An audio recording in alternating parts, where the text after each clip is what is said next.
Bazza Radio's poetry pieces.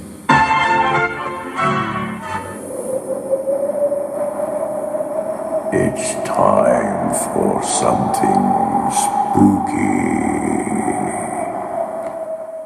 If you have a party on Halloween, be very careful what you do, because you might just call something up. Here's the Halloween party. On October the 31st, the weather couldn't be at its worst. The family had gathered to celebrate Halloween. There was drink and spooky food to put us in the mood. I think that's correctly set the scene. Suddenly, the lights went out and someone gave a shout. We stopped our apple bobbing. The host went off to check the fuse and someone started sobbing. It seems there was a power cut, which at first was quite amusing. Then Amazon Echo came alive and played a song of its own choosing. The song it played was Monster Mash, and a table started dancing. There suddenly was an almighty crash, and a toaster was advancing. Hardly having time to breathe, from the kitchen came a kettle. This little spooky phenomenon was about to test our mettle. The women started screaming and all hid under the stairs. An ornament came through the air and caught me unawares. Quickly stepping to one side, I said, "It's a poltergeist." One or two of the Christian believers were praying now to Christ. Alexa began playing the Addams Family. I shouted, "It's time that we got out. Does anyone agree?" People were beside themselves, but most of all our host. He was full of apologies, saying, "I never knew we had a ghost."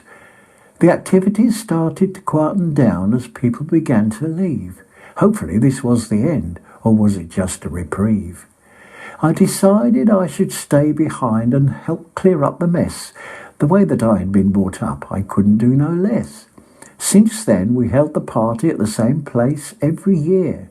We wait with anticipation, but it never does appear. Has anyone told you about the witch and her cat?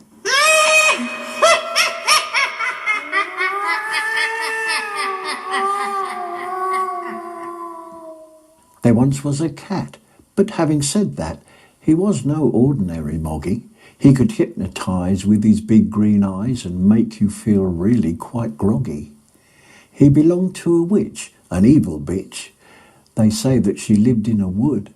She thought the world of her feline friend, and together they were up to no good. During the day, she sent the cat on its way to search out some new clientele. Just one look from those hypnotic eyes and the victim was under a spell. When the night was falling, they heard a voice calling and made their way to the wood. No staying at home and going to bed like normal people should. Now the witch had a grievance from her past and the world wasn't going to forget it. The cat found followers would do what she asked. Whatever she wanted, they'd fetch it. Some caused damage and others would steal, or maybe commit murder. The cat, picking up more people each day, was spreading her influence further. Now Bobby, the Bobby, when plodding his beat, had noticed this strange occurrence. He decided to go undercover one night and check out this weird transference. Entering the wood wearing a hood, he slowly was advancing.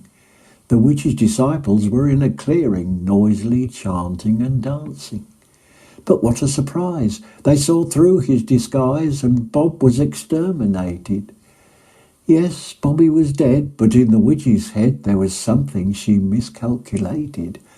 From a crowd came a shout, a woman dashed out, and the witch she decapitated. Well, love can be stronger than magic. So when taking poor Bobby's life, the woman that went and beheaded the witch just happened to be Bobby's wife. In killing the witch, the spell was broken, and they all wondered why they were there. But no one knows what became of the cat, the one with a hypnotic stare. It's common knowledge that cats have 9 lives. He's still avenging his mistress when stalking. So steer clear of cats with big green eyes whenever you go out walking.